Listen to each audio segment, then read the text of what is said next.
Segunda lista de transferência de calor, Jean Carlos Ribeiro dos Santos. Primeira questão.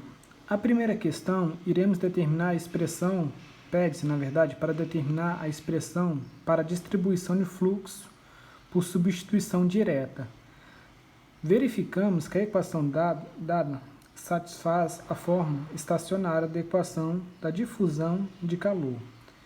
Então, substituindo a equação dada, integrando uma vez e integrando duas vezes, verificando que ela satisfaz. E determinando uma expressão do fluxo de calor que é duas linhas. Substituindo a equação dada, integrando, podemos chegar à equação final. Segunda questão. Na segunda questão, solicita desenvolver a expressão para o fluxo térmico. Em suas duas superfícies, a taxa de geração de energia na parede, por onde a unidade de área é partida da equação da taxa de geração de calor, substituindo a equação da distribuição, que foi fornecida e integrada agora. Para obter o fluxo térmico e aplicando as condições dadas para x é igual a 0 e x é igual a n, encontramos a equação que é igual a menos 2 vezes A vezes K. E encontramos também a equação que x uma linha é igual a menos B vezes K. Encontramos também que x duas linhas é igual a menos 2A vezes L menos B, menos BK, perdão. Terceira questão. Na equação, pede-se para escrever a forma apropriada da equação do calor para o bastão e para o revestimento, notando com que o regime está em regime estacionário e também as condições do contorno apropriado. Iniciamos escrevendo a equação da transferência de calor para o bastão e para o revestimento. Como a passagem da corrente se dá ao longo do bastão e o revestimento não é condutor elétrico, então o Q e o QR são eliminados da equação, considerando o fluxo direcional nesse estado estacionário. E com as propriedades constantes, obtivemos a equação do contorno, quando R é igual a 0, e a equação quando o condutor e o revestimento se tocam.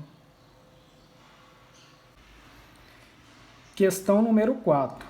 Nessa questão, pede-se para determinar e calcular o fluxo térmico através das paredes originais e remodelando para determinadas temperaturas, conhecidas no enunciado do problema, interno e externos. Primeiramente, vamos iniciar o desenvolvimento um circuito de resistências que apresenta a distribuição térmica relativa, calculando o fluxo térmico das paredes adaptadas, usando a fórmula, considerando os valores da expressão e substituindo na equação. Com isso, encontramos o Q duas linhas, que é igual a 30,98 watts por metro quadrado.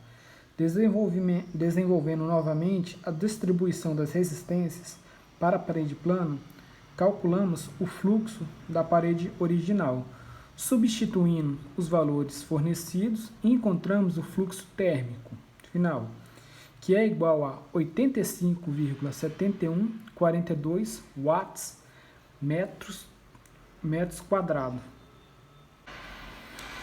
Questão número 5. A questão 5 pede-se para calcular e determinar a taxa de transferência de calor por unidade de profundidade, em 3 casos. E qual dos casos estaria associado com a maior taxa de transferência de calor? Vamos iniciar com o primeiro passo, que é explicar a equação da taxa de calor e depois aplicar os valores na fórmula. Aí encontramos os 3 casos. E verificando os casos separadamente, encontramos o seguinte resultado. Para o caso A, encontramos um Q que é igual a 22,5 watts por metro. Já no caso B, encontramos que o Q é igual a 9,5 watts por metro. E no caso C, encontramos que o Q é igual a 9 watts por metro. Avaliando os casos, determinamos que o caso A é o que produz a maior taxa de calor e o caso C é que tem a menor taxa de calor por unidade de profundidade. Questão número 6. Na questão 6, letra A, pede-se para fazer o circuito térmico referente ao sistema. Só precisamos montar o sistema e atribuir os valores, como está presente na figura. Equação 6, letra B.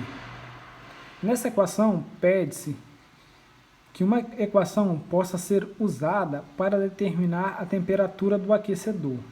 Bem, para isso, aplicamos um balanço de energia na equação e simplificamos o π. E obtivemos essa equação desejada, como está demonstrando aí no resultado. Questão 6, letra C. O enunciado ele solicita que façamos uma equação para a razão entre a taxa de transferência de calor para o fluido externo e interno, da razão Q do externo e Q interno. Entendemos a equação da distribuição isolando as equações às constantes necessárias. E realizando as simplificações, obtivemos a equação da razão, que está presente nos resultados. E assim chegamos ao fim dessa lista de exercícios.